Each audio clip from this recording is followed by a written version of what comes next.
Hi, I'm Beth Strathman. Welcome back to my channel. Today I'm looking at 8 signs that your team members are holding back. So when I talk about team members holding back, what I mean is that people are not fully participating in the work of the team. They might be showing up, they're collecting a paycheck, but they're not really engaged in the work, and they're certainly not engaged with each other. So let's look at those 8 signs that team members might be holding back, and I'll also offer what to do about it. Sign number 1, team meetings are really quiet. This means that in meetings, people aren't speaking up. They're not asking questions. They're not offering ideas. And a lot of times when the team leader asks a question, people just agree with them or just regurgitate things that the team leader has said before, as though they really agree with it when they probably don't. So for some reason, people aren't feeling free to speak up to discuss things fully. They don't feel free to challenge what is, and you're probably in these silent meetings getting some group think going on because it's just easier to go along with the pack. Number 2, team members cover up or they don't report mistakes and errors. This could be for a number of reasons, but it seems like team members are afraid to fail or admit they failed or made a mistake. It might be that the team leader doesn't respond well to bad news or to mistakes, so the team members don't want to get in trouble if they report something that was a mistake. And it could be that on this team or even in the organization generally, failure is punished rather than seen as at least a learning opportunity for some failures. Sign number 3. Team members don't ask for help from each other, and again, they don't give help to each other. This goes back to covering up mistakes. There might be some fear of failure and reporting that failure, and it could be that people just don't feel accepted and included, so they don't report that they screwed up.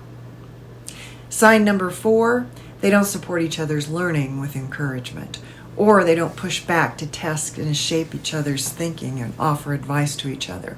So there's just not a give and take kind of an environment that supports progress and learning as a group.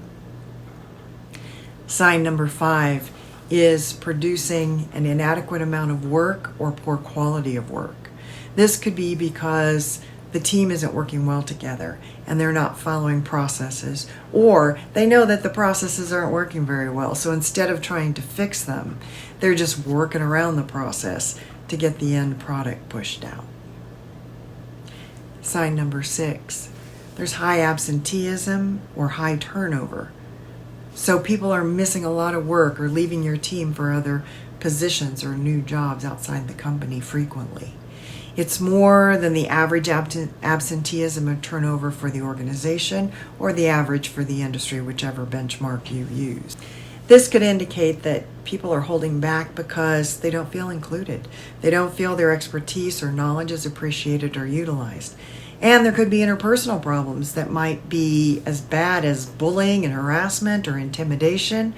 Or it could be that, again, like I said before, mistakes aren't tolerated and it's just hard to work on that team. Sign number 7. There's just bad relationships on the team. There's a lot of consternation going on, which could be due to many different things. But what might be at the heart of it is that the team members don't feel safe enough to resolve conflicts with each other. And finally, sign number 8. There are complaints from stakeholders of your team. So the stakeholders are those individuals or groups who rely on the work of your team. It's either your team does a piece of work and they pass it on to another team or individual, or your team does some work and achieves whatever it needs to achieve, and then it goes to the end user. So whether it's an end user or another internal team or individual that works closely with your team, if you're getting complaints from those people again and again, there's something going on in your team, and most likely team members are holding back because they might not be clear on purpose or processes. There might be personality clashes I talked about before. There might be many different things going on, but that is one sign that people are holding back. So which of these signs do you see on your team? Put it in the comments. Let me know what you think.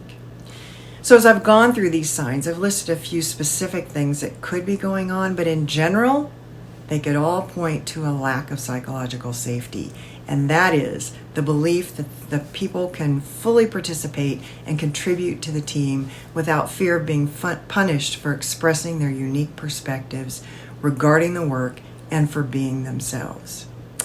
There are a couple of other videos that I have on psychological safety. I'll link them to this video so you can watch those as well. And keep your team from holding back by increasing psychological safety. Thanks for watching.